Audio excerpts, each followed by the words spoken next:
Umwana w'imyaka 13 yateye inda mwarimu we bituma mwarimu aza gutabwa muri yombi n'inzego za polisi. Ndagushimira cyane wamaze kwanda subscribe kuri Eka TV Rwanda, nawe mushyashya nguhaye ikaze. Kanda follow, kanda like, share ndetse na comment. Kuri Instagram turahari, kuri TikTok turahari, kuri Facebook turahari, hose wadukurikirana rero ukabana natwe mu byinshi bigiye bitandukanye. Ndabakunda cyane. Umusore w'imyaka 19 wo muri leta ya New Jersey muri leta zunze ubumwe za Amerika yavuze ko atifuza ko mwarimu we akurikiranwa n'ubutabera nyuma y'uko bivuzwe ko yamusambanyije ubwo yari afite imyaka 13 gusa. Iyi nkuru ikomeje guca ibintu hirya no hino ku isi.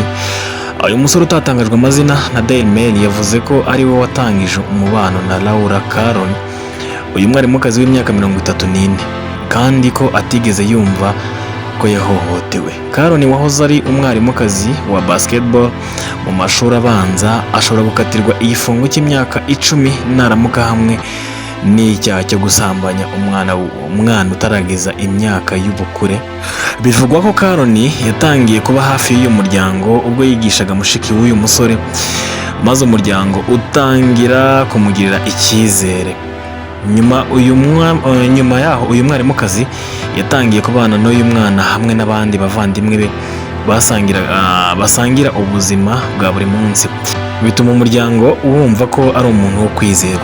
Gusa nyuma yaho mu mwaka w'2019 Caron yabyaye umwana, ariko nta wigeze amenya neza uwari se w'uyu mwana.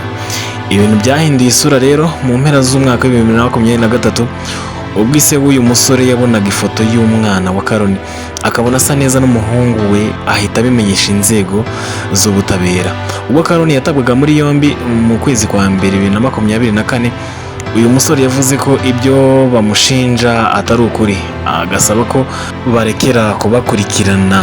Uyu musore yaganira na Daily Mail yagaragaje ko atigeze ahatirwa cyangwa se ngo ahende ubwenge n'uyu mwarimukazi, ati kandi ko atigeze afatwa ku ngufu cyangwa se ngo afatwe nk'umwana.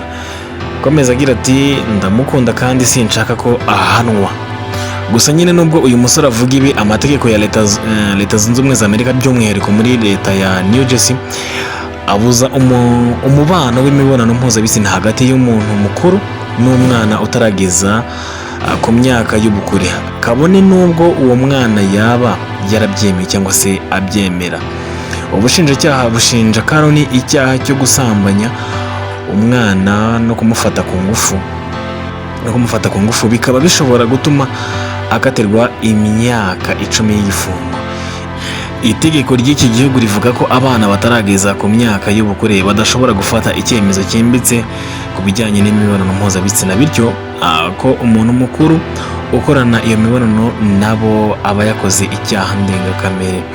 Caron ategerejwe mu rukiko ku itariki 25 z'ukwezi kwa kabiri n'uyu mwaka, aho urubanza rwe ruzakomeza gusomwa cyangwa se kuburanishwa mu rukiko. Ngayo nguko umwarimukazi yahuye n'ibyago bikomeye cyane, nyamara mu by'ukuri atarigeze ahohotera. Gusa tujye twitondera ibyo dukora kuko nibyo bivamo cyangwa se nibyo bigena ahazaza hacu. Ndabakunda cyane rero, this is Eka TV Rwanda. Ndagushimira cyane wabanye natwe, tuba tugeze ku musozo w'iyi nkuru idasanzwe muri leta zunze ubumwe za Amerika. Umwarimukazi wahuye n'ibyago bikomeye cyane. Ngaho kanda like, share ndetse na comment basangize n'abandi bamenye izi nkuru nk'izi zigiye zitandukanye. Ndabakunda cyane, Imana ibamere umugisha. Ciao ciao.